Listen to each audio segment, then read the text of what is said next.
Welcome back to the channel. Welcome back to the channel that still doesn't know what it's trying to be.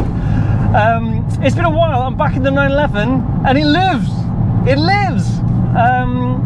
So just to go through the reasons why I haven't been in it for a while. When it went into the garage, so it's been at Jack's, Flat 6 Jack's, because I took it there for something else and I can't remember what that was. He did some work for me. I can't remember what that was. Anyway, he did that, but then he said, oh, one of your struts doesn't look right. So anyway, I booked it back in with him, and yeah, so he showed me the strut that he's taken off. I can't believe the car just didn't collapse from that side.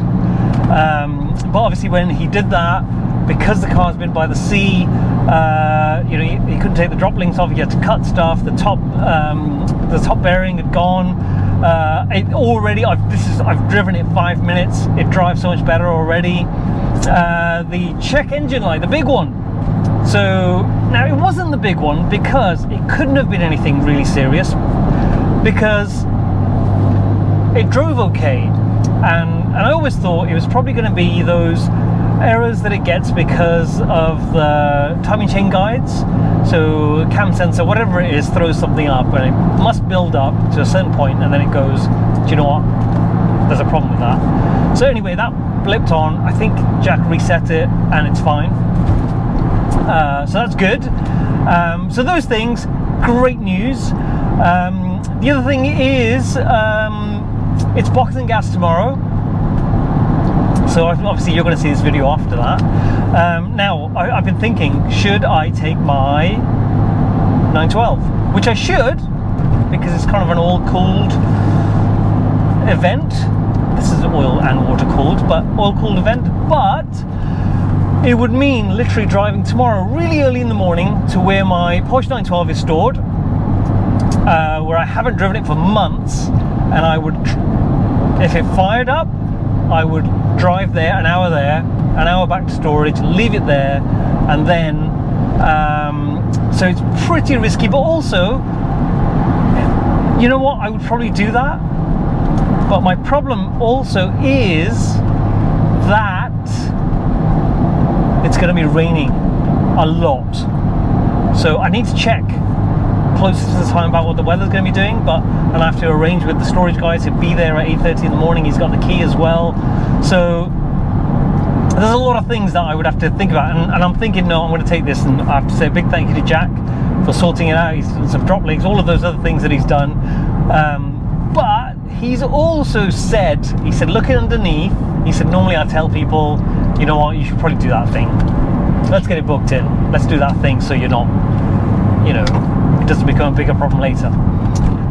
To me, he's gone off, given it a thorough looking over, prodded all sorts all over it, and he has said that there isn't a single thing that I can look at and go, that needs doing. He said it basically all needs doing. But he said, do you know what, 2 to 3 grand and it will just be amazing, drive tight, everything will be brand new under there. Not brand new, but everything will be sorted under there. The other thing is, on top of that, I think I'd have to do some work with the brakes. The brake pedal's still a bit soft. The brakes work, they pass the MOT fine every time. I don't drive it in a way where I'm slamming the brakes on all the time, but I think I previously mentioned that thing about the discs being a bit so yeah. And then I had to say to him, oh, maybe I should just sell it then, because I'll still get like 10, 11, maybe even 12 grand for it. But no, that's the whole part of the adventure, is just drive it. I still love driving it. Yeah, it's rattly, it's all of these things. The fact that Jack's done that stuff now and it's made it so much better makes me think, well, okay, if I spent another grand on it, it would be great. And I still wouldn't have spent, I'd probably be up to about £10,000, maybe a bit more, which, do you know what, you just can't go wrong. That's fine. I mean, that's every penny I've spent on it, that would be. So I'm okay with that, but no. I'm going to keep regularly getting it checked over by Jack, and if he tells me that thing needs doing and it's going to be dangerous, get that done. If he says that thing needs doing, it's not in any danger to anything, it's not causing any more damage, it's just going to be a bit rattly, I'll probably just keep going. So we're at that stage, but I really wanted my 912 to be able to drive it, but it's the rain. Last time I took it out in the rain, it was literally just sloshing about. I had to like scoop the water out, and that was because it sat outside for 2 hours in pouring rain. So when I've got time and I've got a garage and things like that, I'll probably work it out where the water's coming in, try to stop that, but doesn't mean I'll be driving in the rain. Anyway, so, but there's also kind of a side note, because you've probably all seen, well, no, you probably all haven't. If you've seen any of my previous videos, I'm talking about Boxster, and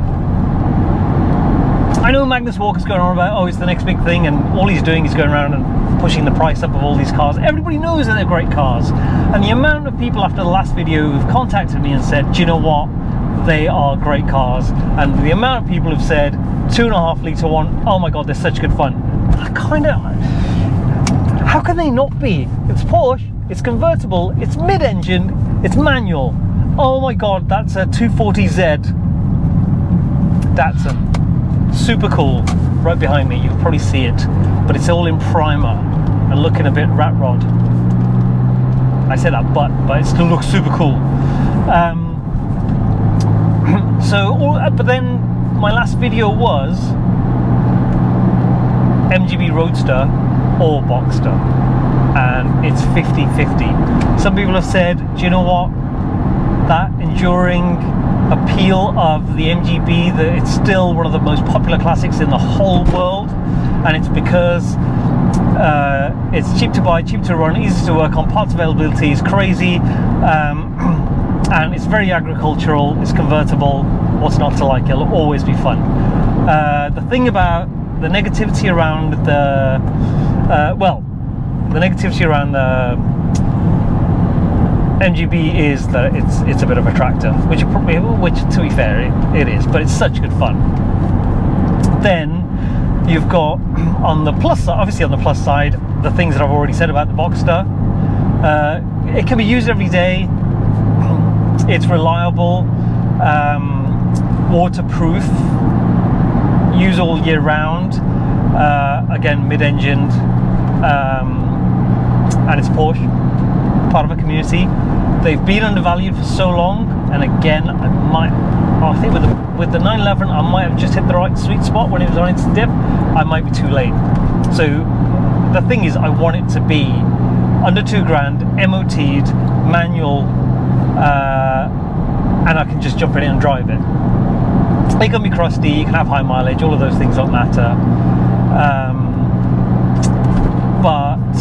And I'd like it to have air conditioning, because I think that's only because people might say, well, actually it's a convertible, why would it need air conditioning? But if I'm driving in the winter, or my wife's driving in the winter, I need to be able to demist the screen and the windows, and air conditioning is brilliant for that. And also, it's nice. I'm not bothered about any other options, about whether it's standard, non-standard, crusty, whatever it might be, doesn't matter. It's got to be £2,000 or under, preferably under.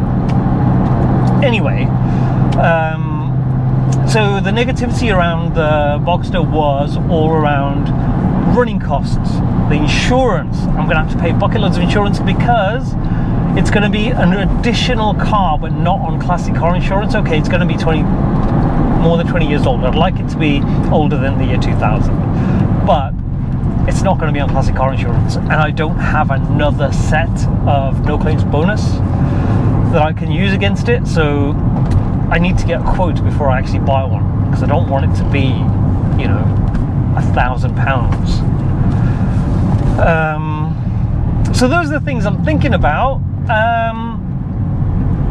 and also I messaged a couple of people who like JMs on cars. I can't remember his name. Is it James?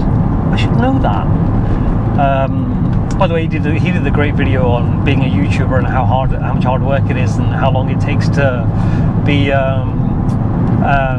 to to, you know, start turning it into a business while still enjoying it. Wow, really old split screen off to a wedding. I hope the weather holds out for them. Anyway, so it's my first time back in the car, back in the 911 in about 2 weeks, because it's been at Jack's for about 2 weeks, because I went away. No, Jack was doing some work to it and I wasn't able to pick it up. He had to wait for the part. Then there were the bits that were seized, so it took a bit longer. You had to drop links and things like that. And then I went on holiday, so I'm now back. And then it's Boxing Gas tomorrow, so that's going to be. I'm going to go in the 996. I'd take the risk and try and get the 912 going, and just take it, but it's the rain. I think forecast recently has not been accurate. The 240Z is still behind, but I think because it says there's a 30% chance of rain, and it normally doesn't rain. But my problem is it's saying 100% chance of rain. Now if it rained for an hour and then it was dry, fine. But you know, I haven't got the cover under the deck lid either. So, you know, water's just going to pour into the engine. It's going to be sloshing around in the footwells. I just don't want to do that. So, so anyway, that's where I am. That was just a quick update. And also, I just when I pulled out from Jack's, I started this video after I'd been to the petrol station, so it was about to run out. I did take it to 7,000 revs, and it was still quite nice.